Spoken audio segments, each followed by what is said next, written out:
Picture this. You wake up on a Tuesday morning, right? Yeah, just a standard Tuesday. Exactly. The sun is like filtering through the blinds. You stretch, and for the first time in weeks, you actually feel genuinely refreshed. Oh, very rare feeling these days. Right. So rare. You didn't wake up groggy. Yeah. You feel clear-headed. You are just ready to take on the world. Sounds perfect. It is perfect. But before your feet even touch the floor, You reach for the phone. you grab it off the nightstand, and you open your sleep tracking app to sync it with that smart ring on your finger. Naturally. And the screen loads. Yeah. And this giant red circle appears. Your sleep score is like a 42 out of 100. Ouch. Yeah. It says you didn't get enough deep REM sleep. It says your heart rate variability was suboptimal. Right. And suddenly, sitting there on the edge of your bed, that refreshed feeling completely vanishes. You suddenly feel exhausted. You feel like you failed at sleeping. Yes. You feel like you failed. It is a profoundly modern psychological trap, honestly. It really is.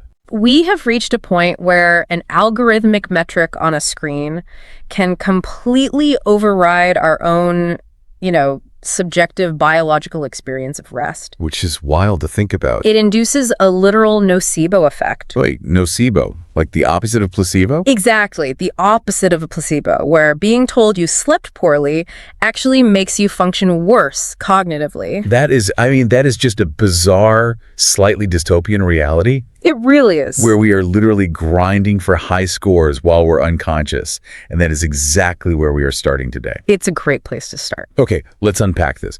Because the journey of how we got from viewing sleep as a basic, sacred human right to treating it as this competitive data point is completely fascinating. And we are going to trace that journey today, but not through history books. No, not history books, through language, specifically the vocabulary of sleep. Because language is arguably the most accurate mirror we have for diagnosing societal values. Oh, totally. We often think of grammar and vocabulary as just a neutral set of tools to describe reality. Like it's just words on a page. Exactly, but it is not neutral at all. Not even a little bit. The verbs we use, the idioms we rely on, they don't just describe our relationship with sleep, they enforce it. They enforce it. Wow. So here is the roadmap for you listening. We're going to start at the foundational mechanics of the night. The basics. Right. How English breaks down the timeline of getting into bed into these highly specific, really fragmented steps. Yes. Then we're going to look at the push and pull of daily exhaustion. The language of our anxieties. The fun stuff. Right, the fun stuff. And finally, we are going to arrive at this devastating structural critique of why you listening to this deep dive right now, might be intentionally sabotaging your own rest. Just to feel a shred of freedom. Exactly. That phenomena, which we will deeply explore, is the rebellion of the exhausted. The rebellion of the exhausted. I love that phrasing. And it is the direct precursor to the exhaustion economy you just illustrated with the smart ring example. Right. Okay, let's jump right into the foundational mechanics. Because if you are a native English speaker, you probably don't even notice this. You definitely don't. Right. But English does something incredibly specific and incredibly fragmented with the timeline of sleep. It separates our physical intention from our biological reality. Yes. We have 3 distinct verbs for the nightly ritual. We have go to bed, go to sleep, and fall asleep. And linguistically, this is a massive hurdle for non-native speakers learning English. Oh, I bet. Yeah, because in many Romanic or Germanic languages, the concept is far more holistic. Like it's all just one thing. Exactly. You use a reflexive verb or single state of being to describe the entire process. So they don't break it into steps. No, the language treats the transition into the night as a unified experience. But English dissects the timeline with surgical precision? Surgical precision.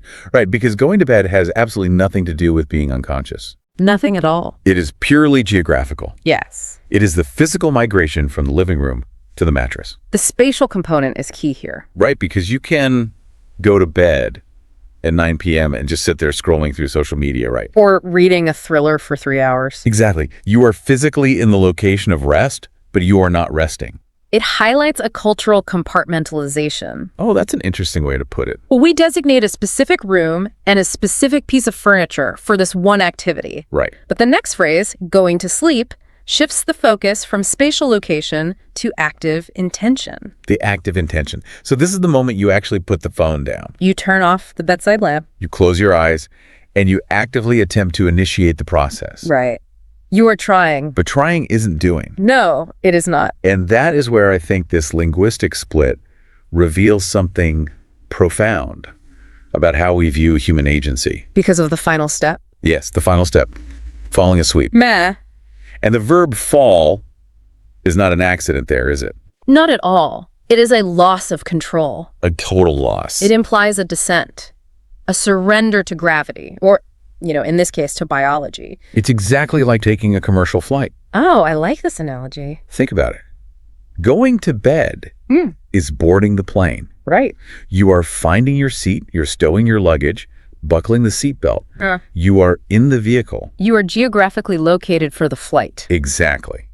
Then, going to sleep is when the plane pushes back from the gate and you were just sitting on the runway. Just waiting. Right. You have the intention of flying, you are in position, the engines are running, but you are just waiting in the dark. You are waiting for clearance from the control tower. Yes. Which, biologically speaking, is the accumulation of adenosine in the brain and the alignment of your circadian rhythm. And then falling asleep is the actual takeoff. The wheels leave the tarmac. The wheels leave the tarmac. And the second that happens, you are no longer the pilot. You are a passenger. You are a passenger. You have zero agency. Because you cannot force a multi-ton commercial jet to lift off just by clenching your fists and wishing really hard, right? No matter how hard you squeeze the armrests. Exactly. And you cannot force your brain into unconsciousness just because you have an early meeting tomorrow. That analogy perfectly captures the neurobiological mechanism at play here. Really? Yes. The transition from wakefulness to stage 1 non-REM sleep is a highly complex neurochemical handoff. Handoff? Yeah. The brain's wake-promoting centers, which are located in the hypothalamus and the brainstem, they have to be actively inhibited by sleep-promoting neurons. So it's an active process of shutting down. It is a biological override. The conscious you does not get to press the button. Wow. In fact, the more the conscious you tries to force the button, the more you stimulate the sympathetic nervous system. Which is bad, right? Very bad for sleep. It releases cortisol and adrenaline, which actively prevents the takeoff. Oh, man. Which brings up the absolute torture of insomnia. Oh, yes. Because you decide to go to bed at 10 p.m. Yeah. You are doing everything right. You're in the seat. Right. You close your eyes to go to sleep.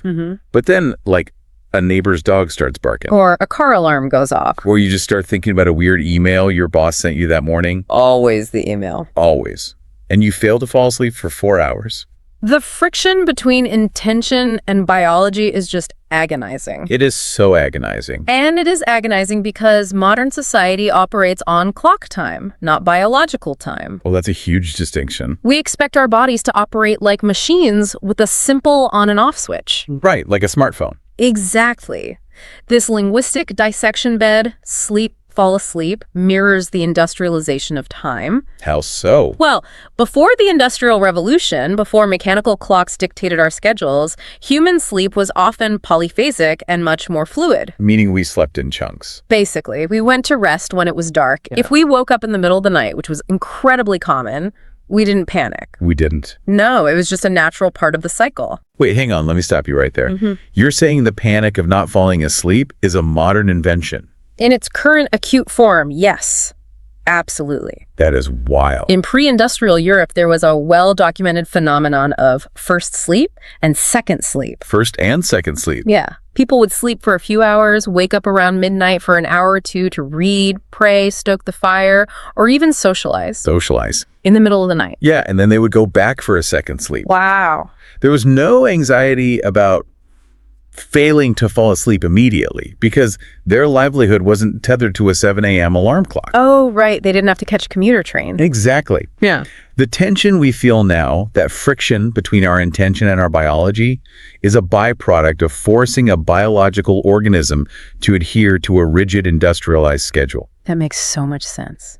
We have basically industrialized our expectations of our own body. We really have. If the machine doesn't power down the exact minute we pull the lever, we think it's broken. We blame ourselves. We do. Yeah. And this dynamic, this total lack of an override button for falling asleep, sets up the next phase of our linguistic journey. It does. Because while we can't control the moment we cross over into unconsciousness, we exert an almost violent amount of control over our waking hours. A violent amount is a good way to phrase it. Yeah.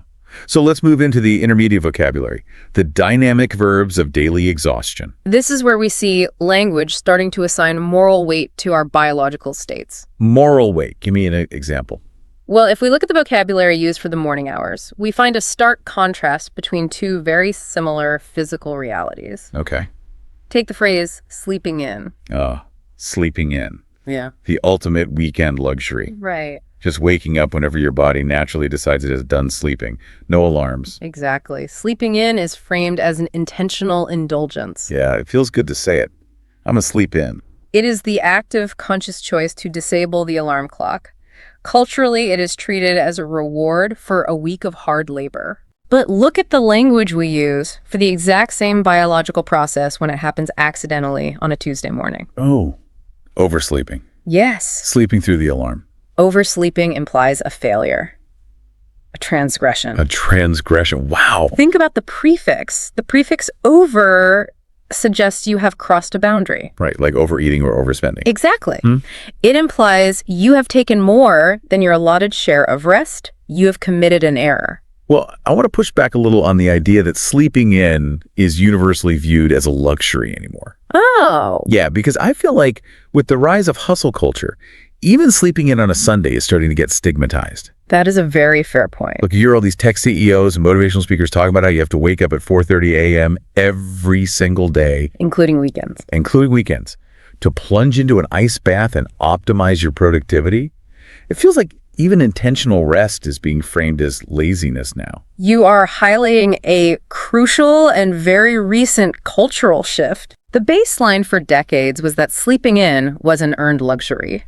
But as hyperproductivity colonizes every hour of the week, that baseline is definitely eroding. It's sad, really. It is. However, the linguistic distinction still remains. How so? Sleeping in is still an intentional act of autonomy, whereas oversleeping is an accidental loss of control. The intention is the key. Yes, and society severely punishes that loss of control. It really does. The panic you feel when you oversleep isn't just about being late.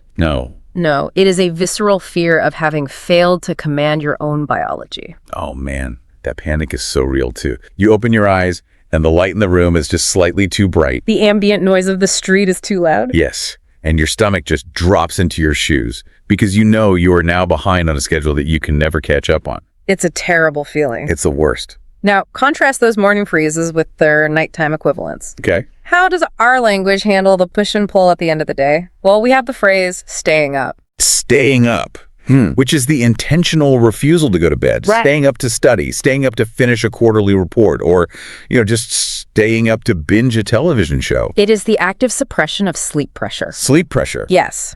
Throughout the day, a chemical called adenosine builds up in your brain. Adenosine. It is literally the chemical byproduct of cellular energy use. Okay. So the longer you are awake, the more adenosine accumulates, creating what neurologists call sleep pressure. Like a gauge filling up. Exactly. So staying up is the conscious, willful act of ignoring that mounting pressure. And the accidental version of that at night, the equivalent of oversleeping. That would be dozing off or nodding off. Oh, the classic head bob in the middle of a terribly boring 3 p.m. staff meeting. Precisely.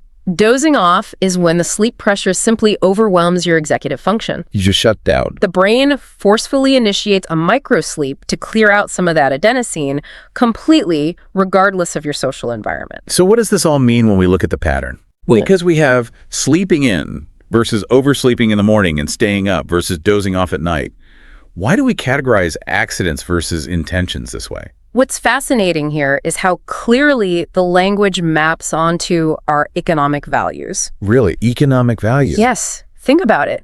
Our culture assigns deep guilt to the biological accidents. That's true. Oversleeping and dozing off are viewed as embarrassing. They are unprofessional. Signs of weak discipline. Exactly. You apologize profusely if you doze off in a meeting. Oh, yeah. Be mortified. But intentional sleep deprivation, staying up late to work, suppressing your own biological needs, that is framed as a norm. It is. In many circles, it is actively admired. We punish the biology and we praise the deprivation. Wow. We punish the biology and praise the deprivation. It creates this completely unsustainable domino effect. It certainly does. Think about the life cycle of a major deadline. Okay. You have a massive project due on Friday, right? Right. So on Wednesday night, you force yourself to stay up late. You are fighting the adenosine. You are overriding the system. You are generating a massive sleep debt that must eventually be repaid. Right. And because you generated that debt, your biology forcefully intervenes on Thursday afternoon, and you accidentally doze off at your desk. The crash. The crash. And then you feel guilty. So you drink 3 cups of coffee to fight it, which wrecks your ability to fall asleep on Thursday night. A classic cascade failure. Yes. And because of that total systemic collapse, on Friday morning, you completely sleep through your alarm and oversleep by an hour, ruining the very day the project was due. It is a vicious, self-perpetuating cycle. It's exhausting just talking about it. The conscious intention to deprive yourself of rest directly engineers the biological accident of oversleeping. We do it to ourselves. We try to micromanage our neurochemistry with sheer willpower, and we fail catastrophically. And this constant tug of war, this brutalizing of our natural rhythms, completely destroys the actual quality of the rest we do manage to get. Yes, it does. Which moves us perfectly into the advanced idioms of sleep quality. The B2 level, if you will. Right, because it is not just about the mechanics of when we sleep. It is about the physical reality of how we sleep under the weight of all this anxiety. And as we move into this higher tier of linguistic expression, we see native speakers relying heavily on highly visual, intensely physical idioms to describe unconscious states. Physical idioms. Yes, the language becomes almost tactile. Take tossing and turning. It is such a common phrase, but when you actually visualize it, it sounds exhausting. It does. Tossing and turning describes the physical failure to transition into the deeper stages of sleep. You're just thrashing around. You are rolling from your left side to your right, adjusting the blankets, trying to find a comfortable baseline. But structurally, it is the physical manifestation of an unresolved mental state. Exactly. Because you aren't tossing, because the mattress is lumpy.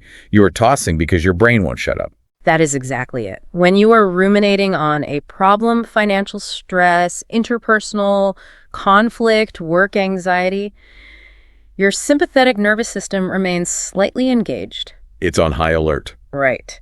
Your core body temperature, which needs to drop by about 1 to 2 degrees Fahrenheit to initiate deep sleep, stays elevated. Oh, I didn't know that about the temperature. Yeah, and your muscles retain a low level of tension. So you literally can't relax. The tossing and turning is your body physically acting out the psychological unrest. Wow. Which links directly to the phrase, losing sleep over it. I'm not going to lose sleep over it. We say that all the time to indicate something isn't a big deal. But flip it around. When you do lose sleep over something, you are quite literally sacrificing your biological restorative process as a tribute to your anxiety. As a tribute. That is a dark way to put it. But it's true. The problem is so psychologically heavy that it forms a barrier to entry for unconsciousness. But then on the complete opposite end of the spectrum, we have the Holy Grail. The idioms of perfect rest. The idioms of perfect rest.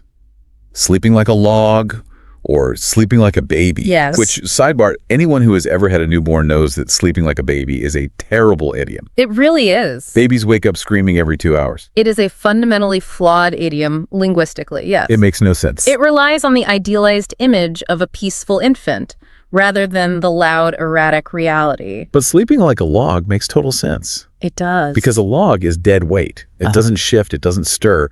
It implies you hit the pillow, you dropped into the abyss, and you didn't move a muscle until morning. It implies a state of total, uninterrupted paralysis. Right. Which actually mirrors the physiological reality of REM sleep, where the brain actively paralyzes the major voluntary muscle groups to prevent us from acting out our dreams. That is wild. Our brains paralyze us so we don't act out the dream. Thankfully. Okay, but this is where I really need to challenge one of the central idioms we still use today. Okay, which one? The phrase, burning the midnight oil. Oh. We use it to describe staying awake late into the night to work or study. First of all, the etymology of this is ancient. Very ancient. We are talking about literal oil lamps. Whale oil, kerosene, candles. We haven't needed to burn oil for light since the widespread adoption of the electric light bulb over a century ago. It is an archaic artifact of language. Yeah. Much like saying we dial a phone number when rotary phones are obsolete. But why has this specific artifact survived with such a positive connotation? What do you mean? Think about it. We don't just use it, we revere it. We say, oh, Sarah is really burning the midnight oil on this project. And it is universally understood as a massive compliment. True. We are glorifying her exhaustion. Why is pushing yourself to the brink of physiological collapse seen as a badge of honor in modern vocabulary? What's fascinating here is that specific idiom is the cornerstone of how modern economic systems extract value from human biology. Extract value. Yes. The survival of burning the midnight oil is not a linguistic accident. It is ideological. How so? Well, before the electric light bulb, as you mentioned, the setting of the sun enforced a hard boundary on human productivity. Because it was dark. You simply could not plow a field or weave textiles efficiently in the pitch black. Right. You'd mess it up or get hurt. Exactly. Yeah. Sleep was protected by the planetary rotation. Darkness was a mandatory shutdown sequence. Exactly. But the invention of artificial light severed the connection between the solar cycle and the labor cycle. It changed everything. Suddenly, the factory could operate 24 hours a day. But the human body still needed sleep. Yeah. And there's the conflict. So a cultural narrative had to be constructed to convince people to override their biology for the sake of production. A cultural narrative. Yes. Burning the midnight oil transformed from a literal description of reading by an oil lamp into a moral virtue. It framed sleep not as a biological necessity, but as a weakness of character. Precisely. So we essentially brainwashed ourselves with language to justify working night shifts and pulling all-nighters. It sets the stage for an entire culture that views rest as a competitor to productivity. A competitor. Think about the modern equivalents. The college student cramming in the library at 3 a.m., surrounded by empty energy drink cans. Oh, we've all been there. They're viewed as dedicated, driven, and destined for success. Yeah, you see them think, wow, they're working hard. But the reality is that their cognitive retention is plummeting, their immune system is being compromised, and their metabolic regulation is completely out of sync. They're literally falling apart. But the language we use, hustling, grinding, burning the midnight oil, masks the biological damage with moral praise. Masks the biological damage with moral praise. That is... Wow. It's insidious. It is. And that realization that society structurally treats sleep as a weakness to be conquered rather than a vital foundation to be protected brings us to the absolute philosophical summit of this deep dive. The C2 level. Yes. Because this relentless century-long war on our rest has culminated in one of the most fascinating and frankly heartbreaking psychological phenomena of the modern age. We are talking about revenge bedtime procrastination. Revenge bedtime procrastination. It is such a striking, almost aggressive term. It is. Revenge. Who are we taking revenge on? The term actually originated in China, translating roughly to Bafusang Ie, and it gained immense traction on social media before being adopted globally. Okay, where did it come from? It was born out of the 996 working hour system. 996. Working from 9 a.m. to 9 p.m. 6 days a week. Oh my God. It describes a scenario where people who have virtually no control over their daytime lives actively refuse to go to sleep early despite being deeply physically exhausted. Right, because their entire waking existence is spoken for. Exactly. Think about the average person's day, even outside of that 996 system. You wake up to an alarm you didn't want to set. You commute in traffic you hate. You commute in traffic you hate. You spend 8 to 10 hours answering to a boss, managing client demands, adhering to a strict schedule. Then you commute home. Then you commute home. Yeah. Then maybe you have children, so you immediately transition into caregiving. Making dinner, helping with homework, doing bath time. Every single minute is allocated to someone else's survival, profit, or well-being. It leaves nothing for the self. Nothing. So finally, it hits 10:30 p.m., the house is quiet, the kids are asleep, the laptop is closed. And your body is screaming for rest. Your eyes are burning. Yeah. But instead of going to bed, you stay up. You resist. You sit on the couch and you scroll endlessly through social media. Or you watch 3 hours of a TV show you don't even really like. Or you fall down a YouTube rabbit hole about, like, restoring old watches. Because that is the only window of time in a 24-hour cycle where you possess absolute autonomy. It is an act of revenge against the day. You are stealing back a few hours of freedom in the dark. Here's where it gets really interesting and honestly quite dark. Okay. The concept here is that we literally cannibalize our own rest. Cannibalize. Let that sink in. Cannibalize. It is such a violent, visceral metaphor. It implies a desperate, self-destructive consumption. Right. You are eating your own foundation to survive the present moment. It's like being trapped in a freezing house in the middle of winter and deciding to chop up the supporting pillars of the house to use as firewood. That's a haunting image. But it's accurate. Yes, you will be warm for one night, but you are systematically destroying the structure that keeps you alive. And we know we are doing it. That's the crazy part. We know we need sleep. We know we are going to feel physically nauseous and mentally foggy the next morning. But we do it anyway. We sacrifice our fundamental health just to experience a few measly hours of unmonitored freedom where no one is asking us to do a damn thing. From a psychological standpoint, this is deeply tied to a concept known as ego depletion. Ego depletion. Yes. Throughout the day, you use your prefrontal cortex, the executive center of the brain, to regulate your behavior. To not yell at your boss. Right. To suppress your frustrations and to force yourself to do difficult tasks. Okay. By 11 p.m., that cognitive resource is entirely depleted. You lack the willpower to make the responsible choice of going to sleep. Because going to sleep feels like a surrender. Exactly. But it connects to a much broader structural issue regarding modern labor. How so? People aren't staying up because they aren't tired.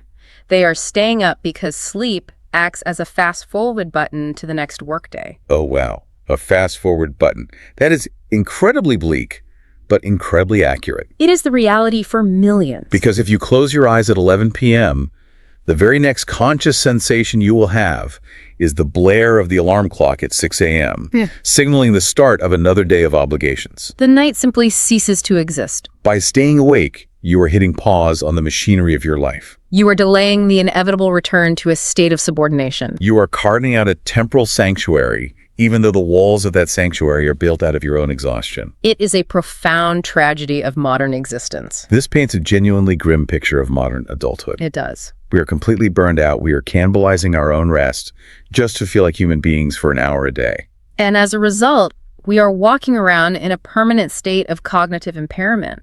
So the logical question any rational society would ask is, how do we fix this? Right.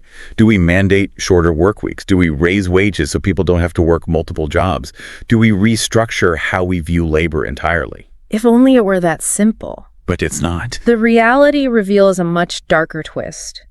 Our current socioeconomic structure doesn't fix the root cause of the exhaustion, because fixing the root cause would mean reducing productivity. Can't have that. No. Instead, it does what it does best. It monetizes the exhaustion. Monetizes the exhaustion. And this brings us to the final boss of our linguistic and cultural breakdown. Endgame. We are entering the territory of biocapitalism and the exhaustion economy. The corporate response to a society that is chronically, pathologically tired is not to offer structural relief. Of course not. It is to create a massive, incredibly lucrative new industry designed to sell you back the very thing they stole from you in the first place. The commodification of rest. Because if there is a problem, no matter how deeply existential it is, someone is going to package a solution in a sleek box and sell it to you for $29.99 a month. Think about the staggering explosion of sleep-related products over the last decade. It's everywhere. Rest has been fully transformed from a natural, involuntary biological state into a premium commercial product. We are literally told we cannot achieve sleep naturally anymore. We must purchase the tools to facilitate it. Oh, and the list is endless. It really is. We buy heavily marketed magnesium supplements. Melatonin gummies shaped like bears. Yes. CBD tinctures. We buy high-tech weighted blankets that are engineered to simulate a calming human embrace, which, by the way, is a terrifying concept on its own. Artificial comfort. We buy smart mattresses that dynamically adjust their temperature to micromanage our body heat. White noise machines, blackout curtains. Specialized ergonomic pillows, acoustic sleep pods. It's crazy. But the absolute peak of this, the most insidious part of the exhaustion economy, is the tracking. The tracking. The smartwatches, the rings, the under-mattress sensors.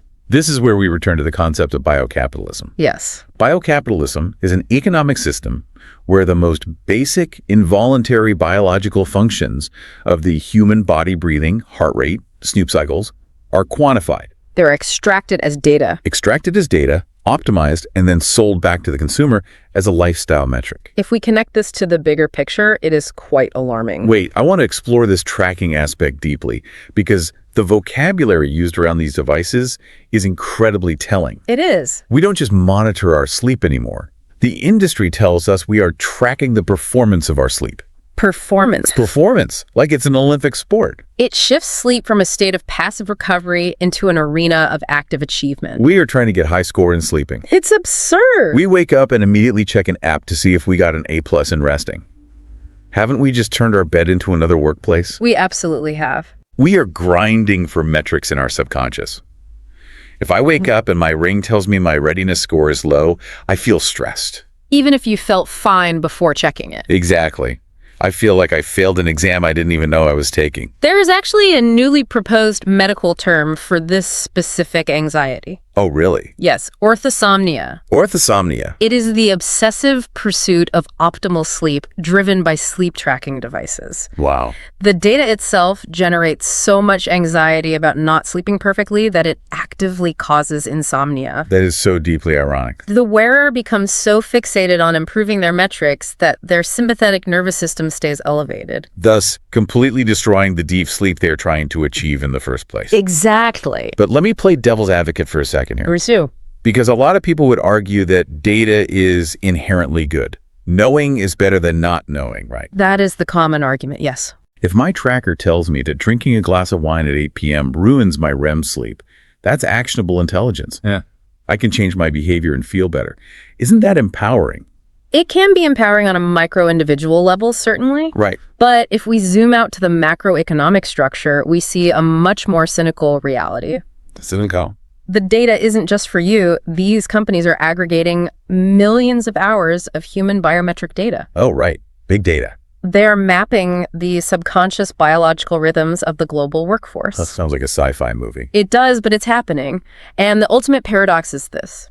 Driven by a culture of hyperproductivity, we sacrifice our time and our sleep to our employers. Right. This total deprivation of autonomy leads directly to an epidemic of revenge bedtime procrastination. Where we cannibalize our own rest just to feel free. Precisely. We burn down our own houses. And then to cure this devastating exhaustion that the system forced us to inflict upon ourselves, we turn to the exhaustion economy. We spend the wages we earn through our exhaustion on products designed to help us sleep.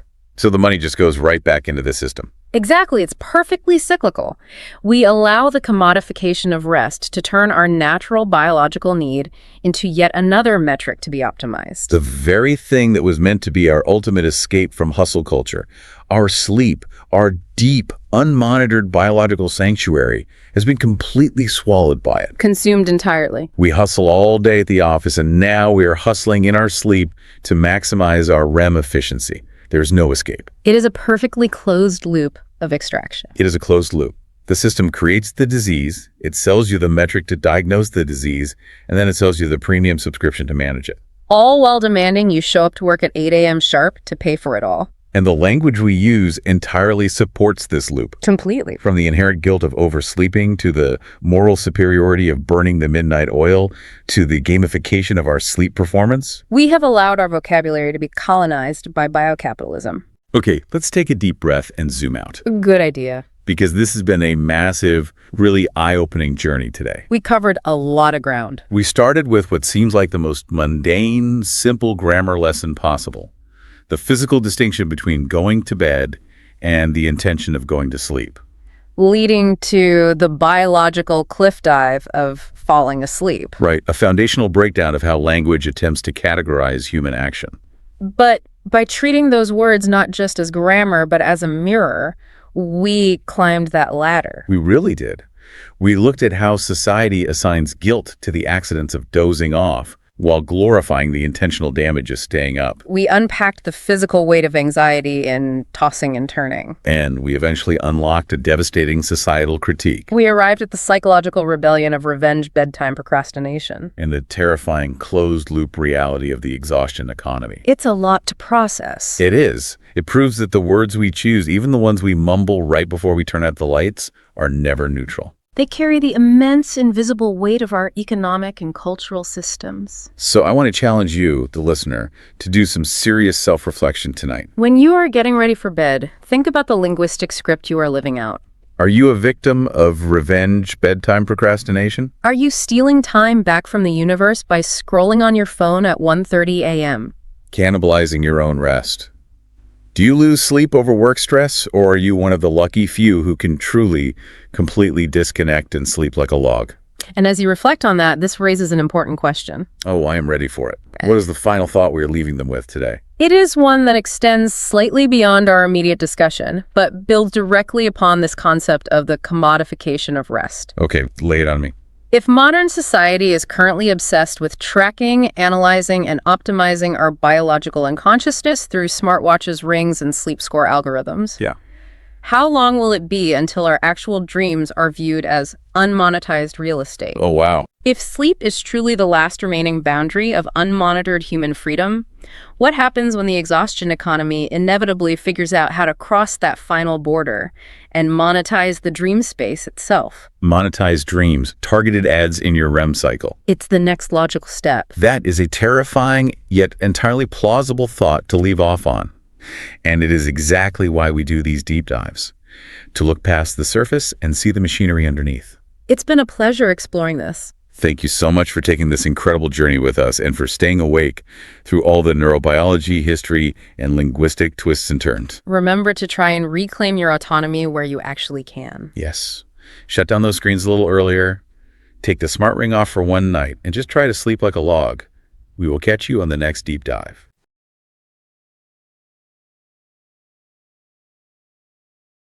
I want you to imagine right now that you are standing in front of a massive, impossibly tall, endlessly wide metal filing cabinet. Like one of those old school heavy industrial ones. Yeah, exactly. I mean, it stretches up as far as you can see, just completely into the dark. And inside this cabinet is, well, everything. Everything you've ever known. Right. And I don't just mean facts and figures like the capital of North Dakota or your childhood phone number. The boring data. Yeah, exactly. I mean, the visceral stuff, like the smell of the pavement after summer rain when you were 10 years old. Oh, wow. Or that exact, hot-faced feeling of embarrassment from that one time you mispronounced a word in middle school while reading out loud. Which never goes away, by the way. No, it really doesn't. Or the lyrics to a song you haven't heard in 20 years, but if the first chord plays, you instantly know every single word. It's all just sitting right there in the drawer. It is. This cabinet is the human mind. And when you really think about it, it is a profound, almost terrifying truth. Because who you are today, the person listening to this right now. Your entire identity. Exactly. Your entire identity, your political beliefs, your sense of humor, your phobias, it is entirely 100% built on what you can pull out of that cabinet from yesterday. It is the ultimate foundation of identity. I mean, we are quite literally made of our past. Right. If you lose access to the cabinet, you basically lose access to yourself. Which is terrifying. It is. But what is so compelling about that filing cabinet metaphor is that it is not perfectly organized. Well, not at all. It is not a sterile, perfectly mechanical database where everything is filed alphabetically and remains in this pristine condition forever. Right, like a computer hard drive. Exactly. It's messy. It is highly emotional. It is full of glitches and locked drawers, and most disturbingly, files that seem to rewrite themselves over time while you aren't even looking. And that is exactly what we are opening up today in this deep dive. Because who you are today is built on that filing cabinet. But what happens when the cabinet starts lying to you? Or when the drawers just completely jam. Right. So today, we are tearing apart the mechanics of memory. We are looking at a fascinating progression from our source material that starts with the very language we use to describe our own minds and scales all the way up to a massive modern-day philosophical crisis. It's a huge leap, but it makes so much sense when you break it down. It really does. We are going from diagnosing a simple, everyday grammatical trap regarding how we talk about memory, all the way to a high-level debate about what the sources call the digital archival of the self. Yes, the weaponization of nostalgia. Exactly. And a pressing modern legal battle over who actually controls your history. It is a phenomenal journey because you really can't genuinely debate the philosophical right to control your memory until you understand the basic mechanics of how human beings conceptualize a thought in the first place. You have to know the basics first. Right. Before we look at the societal impact, we have to look at the linguistic blueprint. How do we literally physically describe the act of a memory forming in the brain? Okay, let's unpack this. because the foundation of this entire discussion starts with a trap. A very common one, too. Yeah, a massive linguistic trap involving two verbs that seem incredibly similar, but actually reveal how we view our own autonomy. I'm talking about the deep confusion between the words remember and remind. It is a deeply common point of friction, especially for anyone navigating the English language from another mother tongue. And there is a perfectly logical reason for that friction. Why is that? Well, in so many languages around the world, the concepts of remembering and reminding share the exact same root word. Oh, really? I didn't know that. Yeah, they're treated by those cultures as essentially the exact same mechanism. A memory appears in your head, and the language doesn't necessarily hyperfixate on how it got there. But English does. Oh, absolutely. English builds a hard, rigid, impermeable wall between the two concepts. I want to focus on that wall, because it's not just a grammar rule from an A2 level textbook. It's actually a philosophical stance on who owns the thought. Yes, the locus of control. Exactly.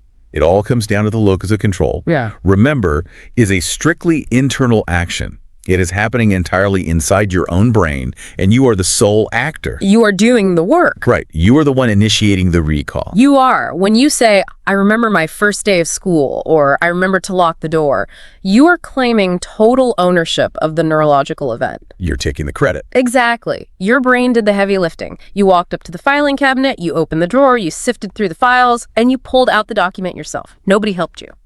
But remind is an entirely different beast. It really is. It is an external action.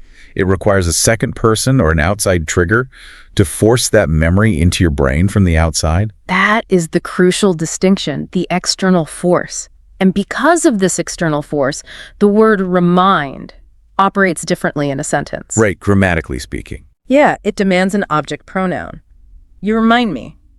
I remind him. We remind them. The action has to have a target.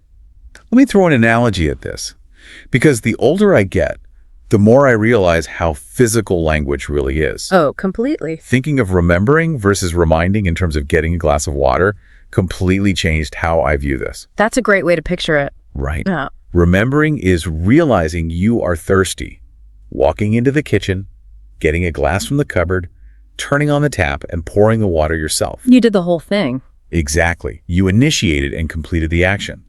Reminding, on the other hand, is sitting on the couch, not even realizing you were thirsty, and someone else walking into the room and handing you a glass of water. You didn't initiate it at all. No. The water was brought to you. That perfectly maps the mechanism. The water arrives in your hand either way. A memory arrives in your consciousness either way. Exactly. But the origin of the event is completely different. And this is why, when people blur these two concepts, it sounds so profoundly jarring to a native English speaker's ear. Right. You hear people sometimes say, please remember me to buy milk. And it hurts your ears. It does. It stops you in your tracks. It feels entirely wrong, but I want to dig into why it feels wrong. It's not just that it's incorrect grammar. No, it's deeper than that. Yeah, it feels almost offensive to the way we understand our own minds. It feels wrong because it violates the boundary of the self.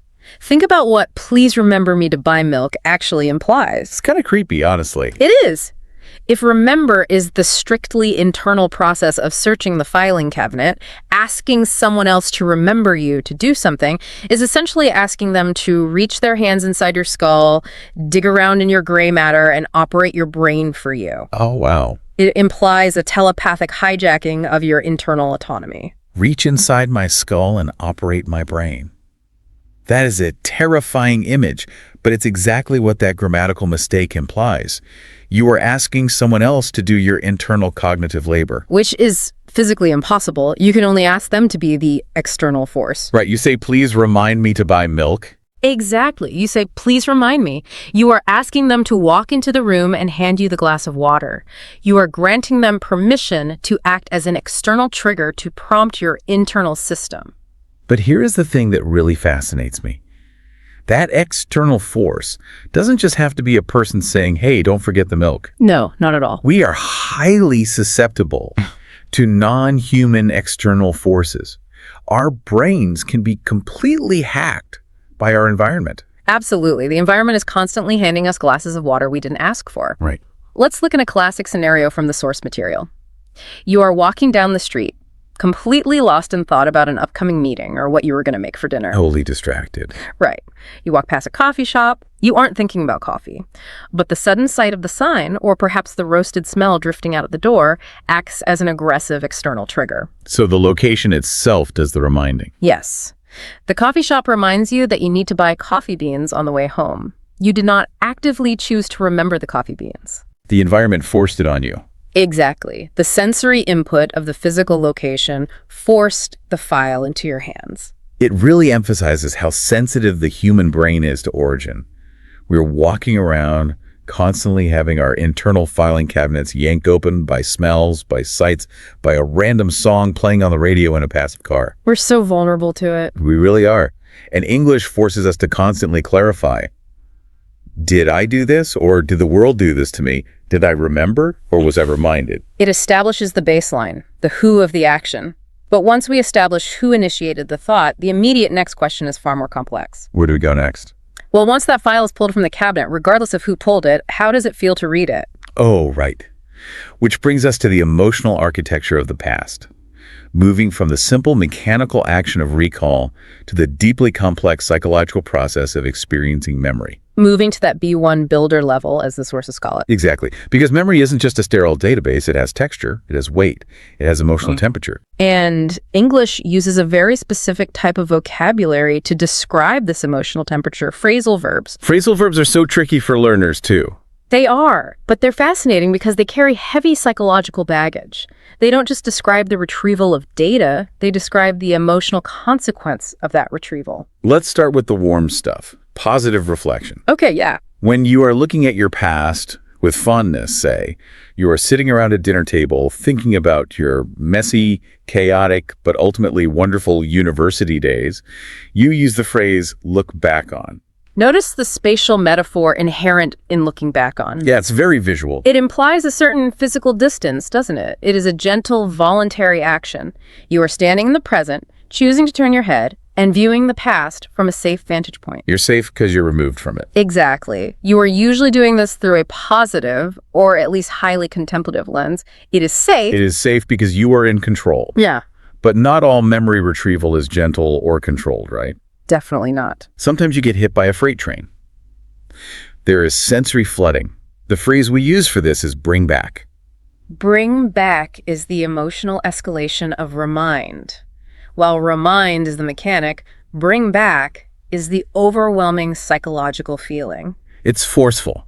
Like you find an old box in the attic, you open it, and you find a bottle of your grandmother's perfume. Oh, smell is a huge trigger. It's massive. You take off the cap and smell it, and suddenly you aren't just remembering that she liked that perfume. You are flooded with the exact layout of her living room, the sound of her laugh, the texture of the couch cushions. It's like time travel. Exactly. You say, smelling this really brings back so many memories. It washes over you completely uninvited. Right. It is an involuntary emotional immersion. But the human mind isn't just designed to experience joy and nostalgia. Far from it. Right. It is designed, first and foremost, for survival. And that leads us to a much darker, much more intense phrasal verb, block out. This one is intense. When someone says they have blocked out a memory, they aren't just saying they forgot it. Well, it's not accidental. They're talking about an active, almost violent psychological defense. Say someone was in a terrifying car accident. Years later, they might say, I've completely blocked out the details of the crash. They had to survive. Right.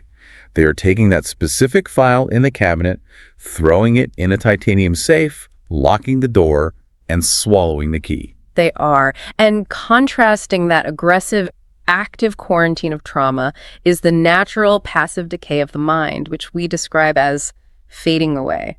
That one always feels a bit sad to me. It does have a melancholy feel, but this is the unavoidable biological reality for normal, everyday memories. They don't vanish in an instant of trauma. They just slowly lose their detail, their color, their sharpness over time. Like trying to remember the exact facial features of a childhood friend you haven't seen in 30 years. Exactly. You know you knew them. You know you spent every day with them. But the absolute clarity of their face has just faded away. To illustrate this entire emotional spectrum, the source gives us a great example of a high school reunion. Oh, right, the reunion narrative. Yeah. Imagine you walk into the school gymnasium after 20 years. The immediate smell of the floor wax and the sight of the bleachers brings back a massive flood of adrenaline and teenage anxiety. Uninvited, it just washes over you. Right. Then you find your old group of friends, you grab a drink, you stand in a circle, and you actively choose to look back on all the ridiculous inside jokes you shared. So that's the safe, controlled distance. Yes. You are safely viewing the past together. But during the conversation, someone mentions a particularly cruel teacher or a deeply humiliating moment in the cafeteria, and you realize you had entirely blocked out that experience. Because your brain was protecting you. Precisely. Your brain had successfully quarantined the humiliation so you could function. And as the night winds down, you look around the room at people you once thought you would know forever, and you feel the quiet realization that for most of them, your memories of who they were have simply faded away. It is a profound, constant negotiation, isn't it? It never stops. The mind is constantly deciding what we desperately want to keep, what the environment violently forces upon us, what we aggressively have to destroy to protect ourselves, and what just slips through our fingers like sand, no matter how hard we try to hold on. That's a beautiful way to put it. Hold on, though. I want to challenge something here because this tension is fascinating. We just discussed the active, violent choice to block out a trauma versus the passive, quiet tragedy of a beautiful memory naturally fading away. Yes. Why does the brain work like this? Why do we have such wildly different mechanisms for losing information? I mean, is forgetting a glitch in the filing cabinet, or is it a feature? Oh, it is entirely a feature, and it perfectly mirrors our evolutionary psychology. How so? Well, modern society has this tendency to view forgetting as a failure. We think of a sharp memory as a sign of high intelligence and forgetting as a sign of cognitive decline. Right, like we're losing our edge. Exactly. But the language we use, specifically the active nature of blocking out, proves that our linguistic ancestors understood forgetting as an active survival tool. Explain that mechanism to me. How is forgetting survival?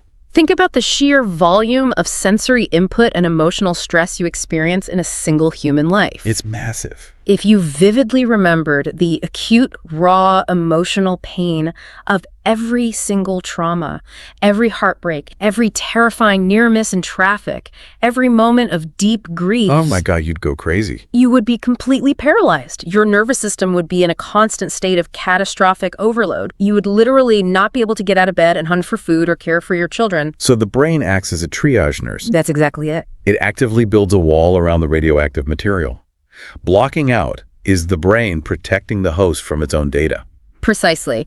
It is a highly sophisticated psychological defense mechanism that we have perfectly captured in a two-word phrasal verb.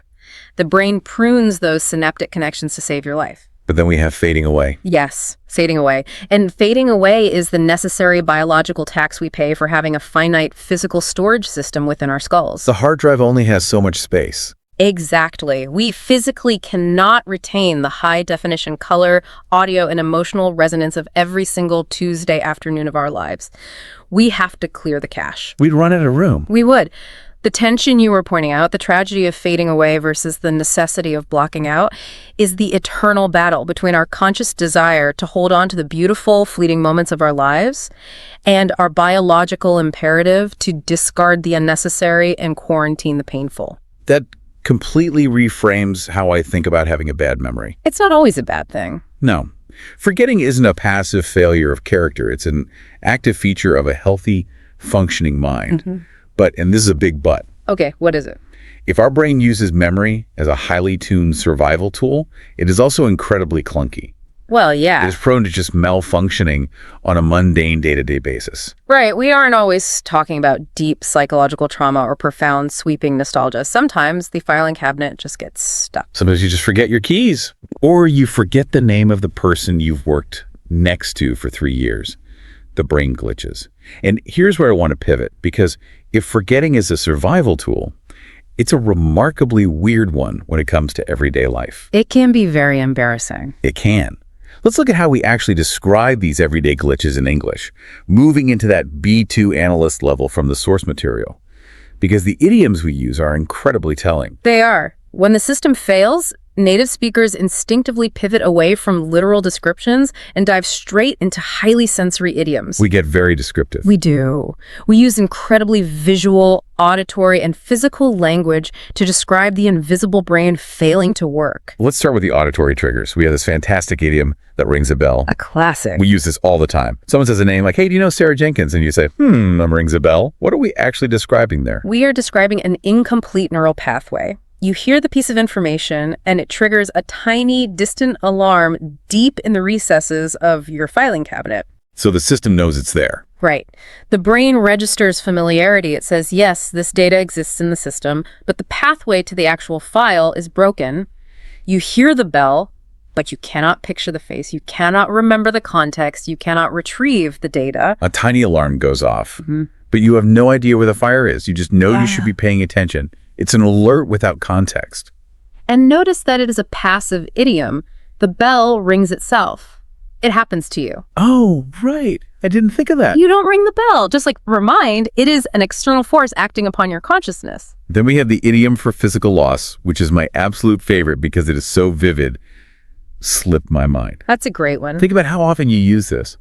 I'm so sorry I missed our 3:0 p.m. meeting. It completely slipped my mind. The physical implication here is brilliant. It treats completely abstract thought, like an appointment time, as if it were literally a wet, slippery physical object. Like a bar of soap. Exactly. Or a fish. You were trying your hardest to hold on to it. Your hands were grasped tightly around it, but it was just too slick, and it slid right out of your brain and onto the floor. I love it because it completely removes the blame from the speaker. It's a fantastic linguistic defense mechanism. It really is. You aren't saying, I actively chose to deprioritize you and ignore a meeting. You are saying, I tried to hold the meeting in my brain, but the meeting was slippery. It wasn't my fault. The memory escaped. It softens the social blow of forgetting. You didn't throw the memory away. The memory was non-compliant. Exactly. But then we move from the auditory and the physical into something even more complex. Spatial visualization, mapping the abstract into physical geography, specifically taking a trip down memory lane. I want to paint the picture for this one because it's such a cozy, specific idiom. Set the scene. Imagine it's raining outside. You are sitting down in a comfortable armchair with a hot cup of tea, and an old friend is next to you. You pull out a dusty, heavy photo album. Sounds lovely. Right. You flip the pages, and you are just howling with laughter at the terrible frosted tip haircuts you both had in the 1990s. When you invite someone to do that, you invite them to take a trip down memory lane. Yes. You are treating the past like a literal physical road that you can walk down side by side, pointing at landmarks. You're creating a shared physical geography out of something that doesn't actually exist anywhere except in the electrical impulses of your two respective brains. It's kind of mind-blowing when you frame it like that. It is. And finally, we have an idiom that deals with the future. Not looking back, but projecting forward. Bear it in mind, or keep it in mind. What's the physical metaphor there? This is an idiom of weight. If you give someone a piece of advice, for example, you can buy those cheap discount tires for your car, but bear in mind they will wear out in half the time. You are giving them a heavy object. Oh, I see. You are taking a piece of knowledge, placing it in their arms, and telling them they must physically carry it with them into the future. They must bear the weight of it. So if we look at this collection of glitches and commands, we have bells ringing in empty rooms. We have wet, slippery objects falling onto the floor. We have physical cobblestone roads stretching into the past. And we have heavy burdens we have to carry in our arms. It's quite a collection. It is. What does this all mean? Why on earth do human beings do this? Why do we take the purely neurological act of memory and turn it into this bizarre circus of physical objects? This brings us to a really fundamental truth about human communication and empathy. Think about the nature of a thought. You cannot see a thought. Right, it's completely invisible. You cannot touch a memory, weigh it, or measure it. A memory is completely 100% invisible to everyone in the universe except the one person experiencing it. So it's incredibly isolating. Very. So if you are experiencing a glitch in this invisible system, how do you explain it to another human being so they can understand and, more importantly, forgive you? You have to build a bridge. You have to make the invisible physical. Precisely. Because we cannot see the neurological pathways firing or the synapses failing to connect, human beings rely entirely on sensory metaphors to make the invisible workings of the mind tangible. Give me an example of the alternative. Okay, if I come up to you and say, I apologize, my prefrontal cortex failed to retrieve the necessary temporal data regarding our meeting, you feel nothing. I just stare at you. Right. You might even be annoyed by the clinical detachment. I would definitely be annoyed. It sounds like an error code on a computer. Right. But if I say, I am so sorry it slipped my mind, your own brain instantly recognizes the universal, frustrating physical sensation of dropping something you were trying to hold. I get it. Empathy. Yes. Your brain maps the physical frustration onto my cognitive failure. We use physical world metaphors to map the invisible world of our consciousness so that other people can empathize with our internal state. That is beautiful. We map the invisible. We build a physical architecture out of language so we don't feel so alone inside our own heads. But I want to take this concept of spatial visualization, this idea of walking down memory lane, and I want to blow it up. Okay, let's do it. Because sitting down in an armchair to laugh at 90s haircuts with a cup of tea seems like a harmless, cozy idiom, just a fun little afternoon trip. Sure, very innocent. But when an entire society decides to move on to memory lane permanently, that is not a quiet afternoon activity. That is a symptom of a massive cultural pathology. We're getting into that C1, C2 philosopher summit level now. We are now crossing the threshold into the deepest, most complex layer of our analysis. Things are getting heavy. We are stopping our examination of individual memory, the quirky idioms, and the personal filing cabinets, and we are zooming out to analyze collective memory, societal memory. Let's talk about the modern obsession with the past, because it's unavoidable right now. Look around at the culture we are producing. Go to a movie theater. It's all reboots. Yes. Half the movies playing are reboots, remakes, or legacy sequels of franchises that peaked 30, 40 years ago. Look at fashion. The trends right now are literally just carbon copies of what teenagers were wearing in the mid-1990s. The baggy jeans, the exact same sneaker silhouettes. It's everywhere. Look at music, heavily sampling old tracks. We are a culture absolutely obsessed with looking backward. We are walking backward into the future. In the vocabulary of psychology and sociology, this obsession is identified by a very specific term, nostalgia. Right. But the historical context of that word is completely antithetical to how we use it today. How so? Well, when we say nostalgia now, we think of a warm, fuzzy, comforting aesthetic. We think of vintage filters on photos. But historically, nostalgia was not a warm feeling. It was diagnosed as a literal medical disease. Wait, really? An actual diagnosable medical disease, like tuberculosis? Yes. The term was coined in the late 17th century by a Swiss physician named Johannes Hofer.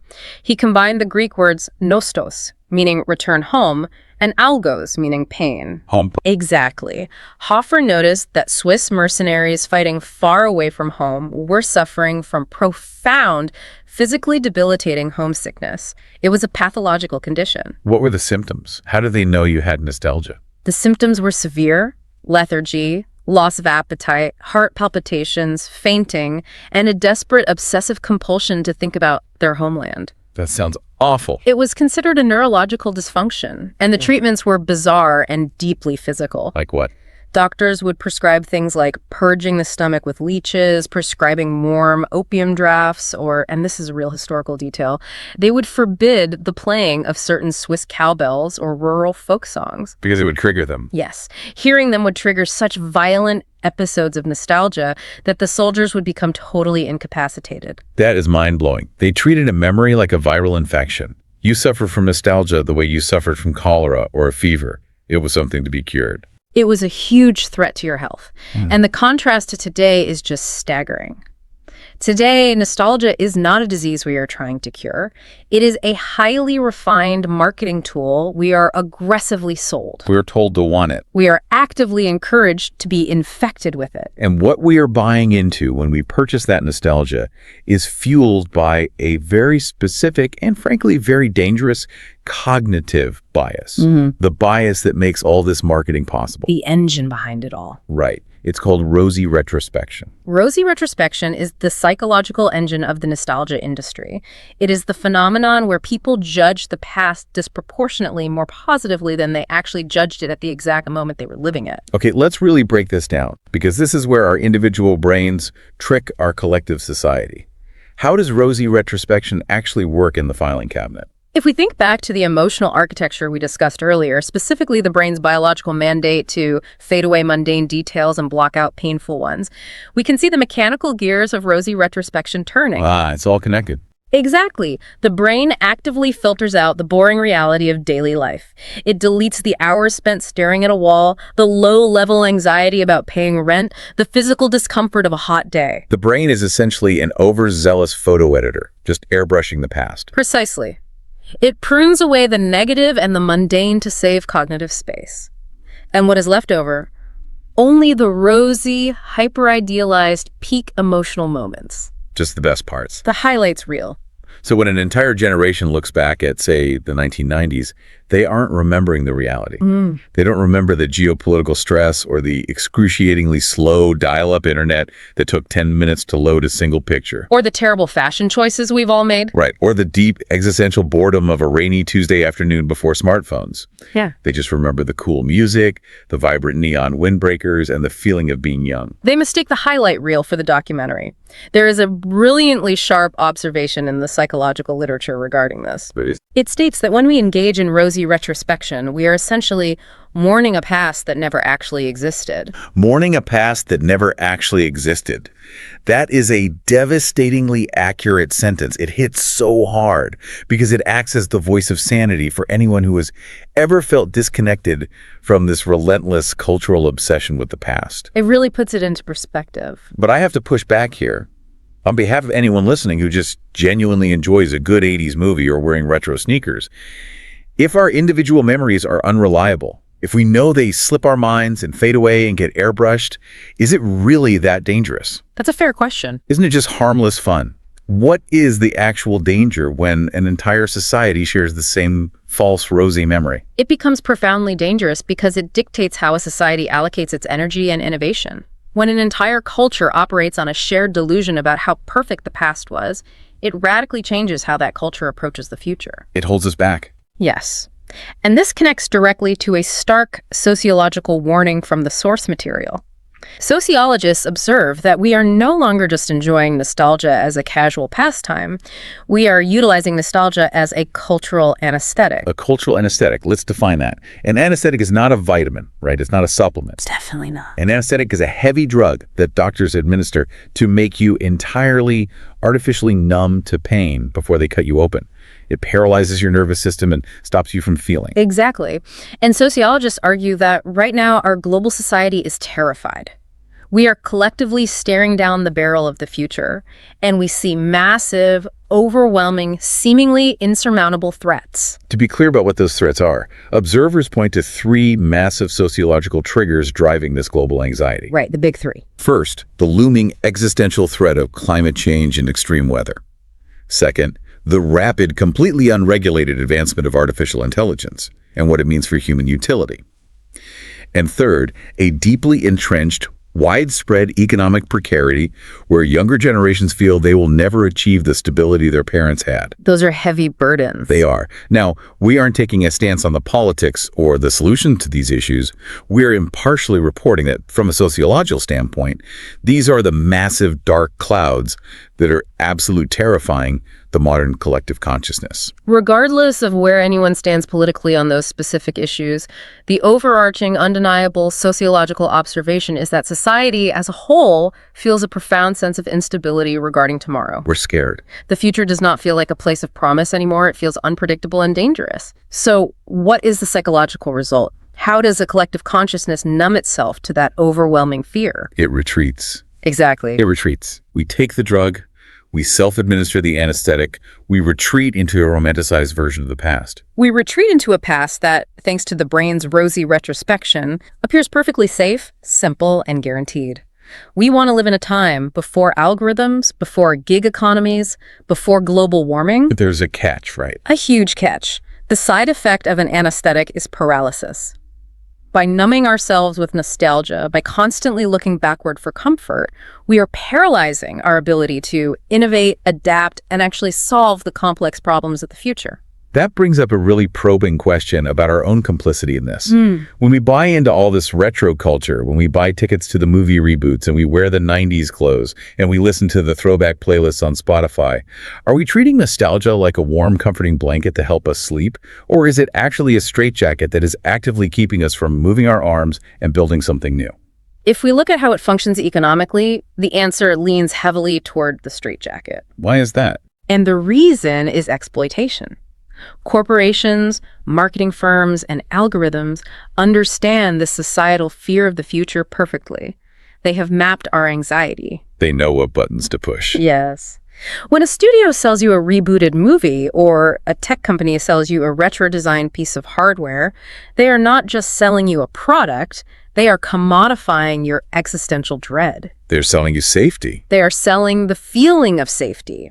You are purchasing a psychological ticket back to a time when you didn't have to worry about AI taking your job or the economy collapsing. But it's an illusion. It's a trap, because you are buying the illusion of safety that belongs to a past that never actually existed in the first place. Yeah. You are paying to remain paralyzed. It is a perfect, inescapable, closed loop of comfort and paralysis.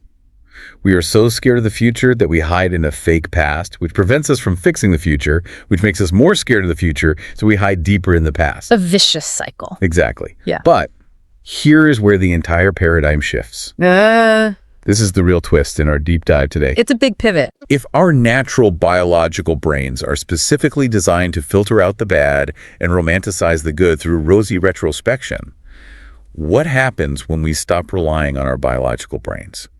What happens when we replace our squishy, forgetful brains with silicon machines that record absolutely everything with perfect, brutal clarity? This is the critical pivot into the modern era. The phenomenon we are talking about from the text is defined as the digital archival of the self. The digital archival of the self.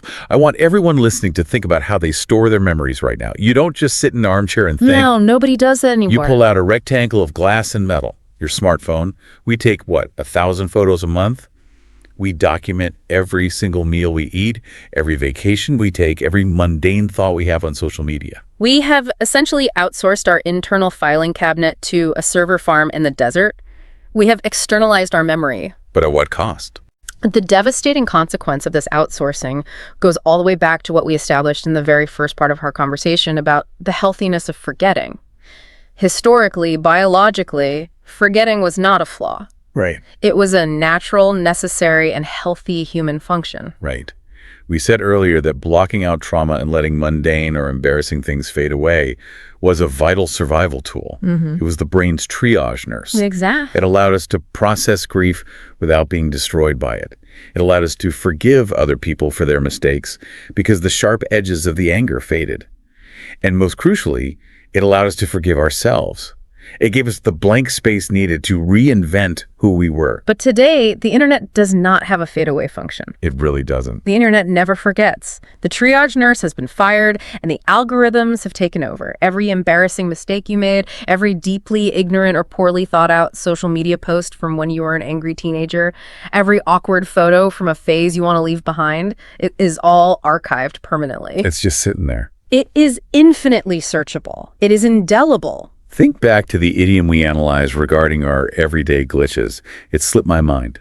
The absolute tragedy of the modern digital era is that our smartphones never let anything slip. Never. The files never dropped.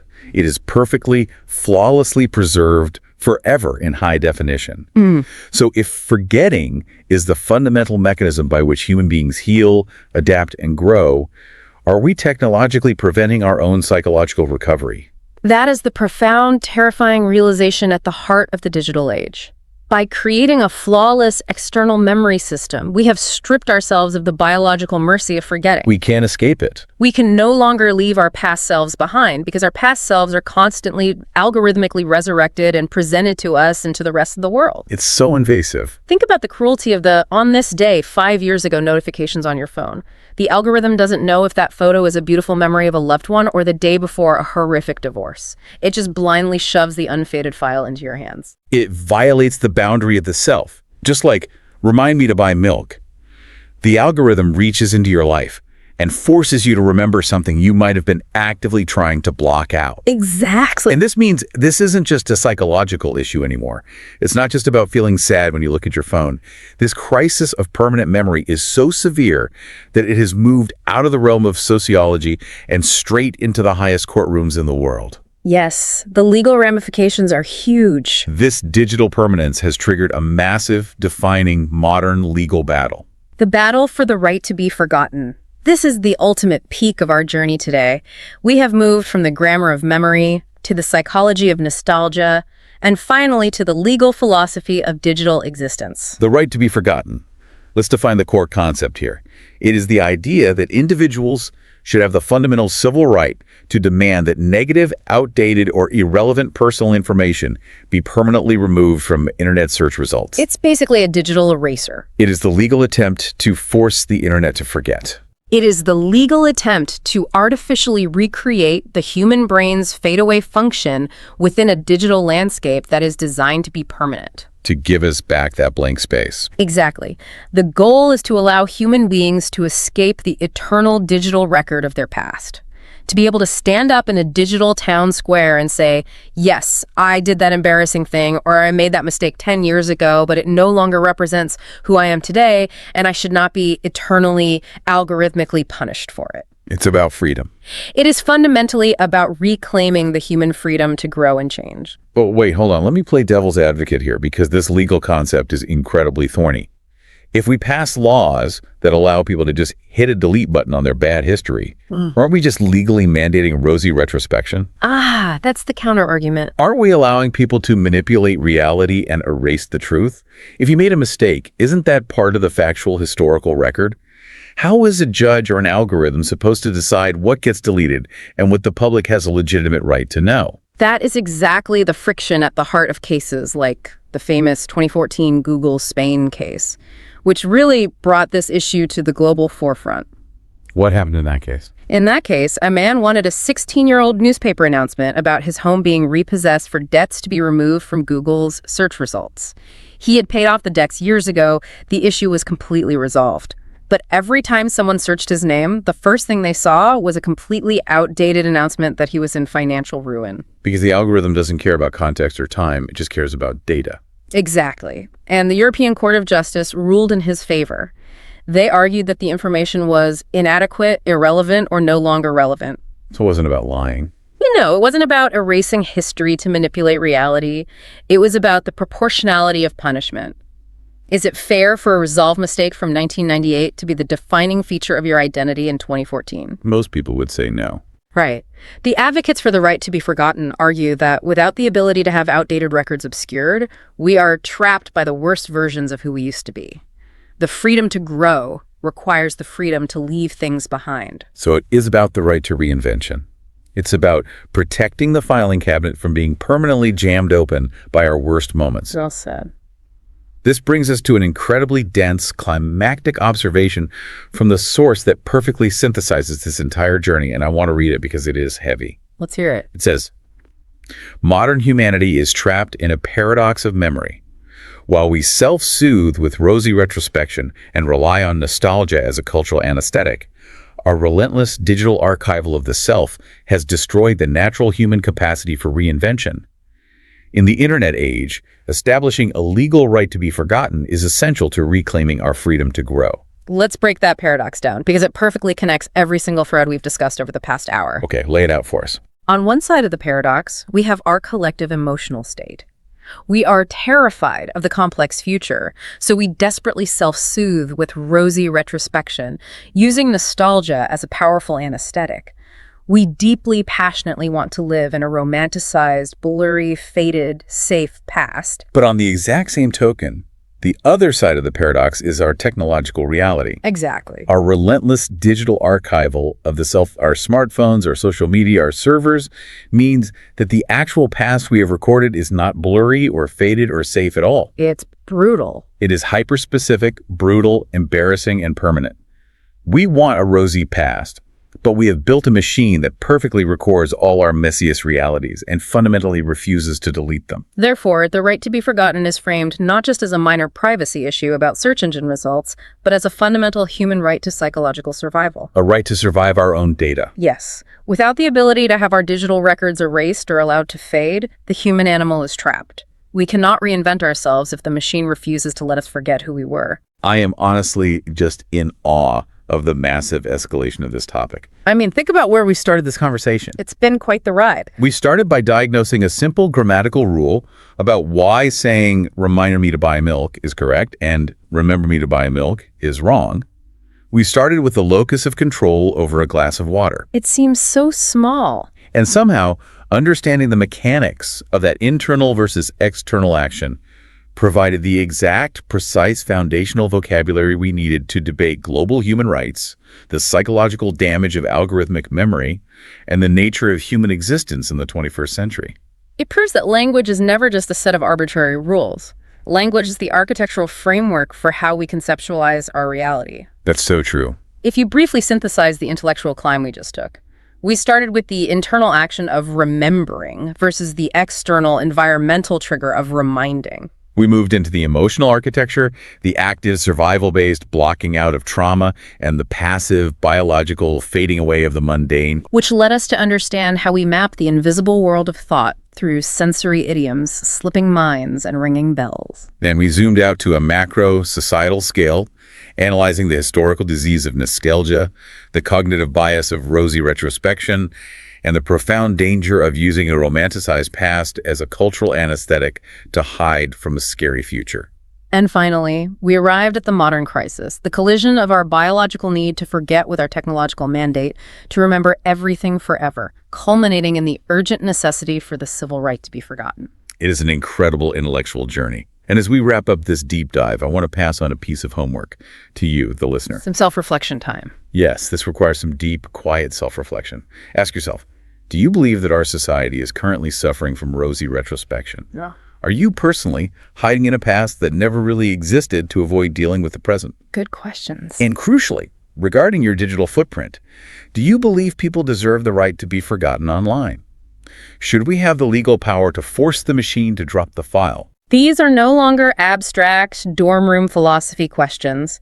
They are the questions currently defining the culture, the mental health, and the laws of the world we live in right now.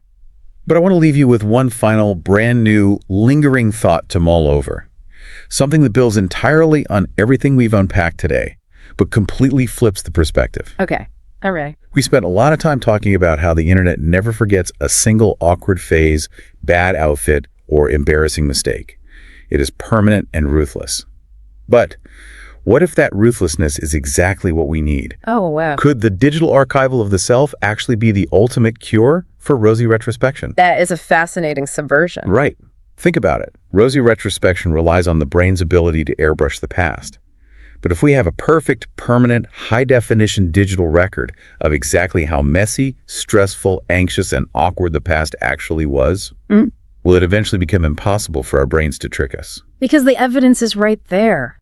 Exactly. Decades from now, if we try to romanticize the 2020s and pretend it was a golden age, the internet won't let us.